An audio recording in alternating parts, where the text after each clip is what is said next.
40 ఏళ్ల తర్వాత ఒక మనిషి ఎంత చదువుకున్నాడు, అసలు చదువుకున్నాడా లేదా అన్నదానికి పెద్దగా విలువ ఉండదు. ఎందుకంటే చాలా సార్లు మనం టీ అమ్మేవాడి దగ్గర కానీ కూరగాయలు అమ్మేవాడి దగ్గర కానీ నిలబడితే మనకే అర్థమైపోతుంది. వాళ్ళ ఆదాయం మనకంటే చాలా ఎక్కువగా ఉంటుంది. పైగా అది వాళ్ళకి ట్యాక్స్ ఫ్రీ ఇన్కమ్. 50 ఏళ్ల తర్వాత ఎవరు ఎంత అందంగా ఉన్నా ముఖం మారిపోతుంది, ముడతలు పట్టడం మొదలవుతుంది. అందంగా కనిపించినా 50 ఏళ్ల తర్వాత అందానికి పెద్దగా విలువ ఉండదు. 60 ఏళ్ల తర్వాత మీరు ఎంత పెద్ద ఆఫీసర్ అనివ్వండి, ఒకప్పుడు మీ సంతకంతో పెను మార్పులు తీసుకొచ్చినా సరే ఇప్పుడు అదే ఆఫీసులో ఉన్న అటెండర్ కానీ ప్యూన్ కానీ నీకు నమస్కారం చేయడు. 70 ఏళ్ల తర్వాత పెద్ద పదవి చిన్న పదవి అన్న తేడా పూర్తిగా మాయమైపోతుంది. 70 ఏళ్ల తర్వాత మీ ఇల్లు పెద్దదా చిన్నదా అన్నదానికి కూడా విలువ ఉండదు. ఆ వయసులో మోకాళ్ల నొప్పులు, శరీర నొప్పులు, ఇంకా అనారోగ్యం వచ్చే అవకాశం ఎక్కువగా ఉంటుంది.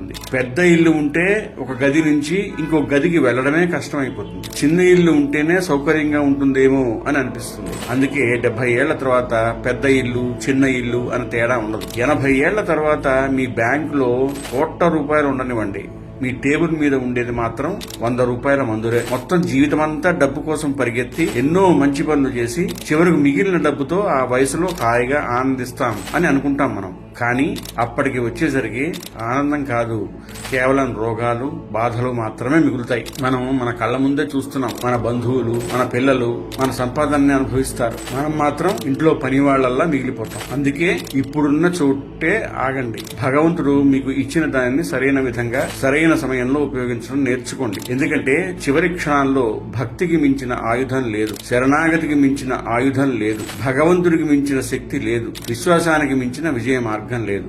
బాగుంది కదూ? నచ్చితే నలుగురికి షేర్ చేయండి. జై శ్రీరామ్.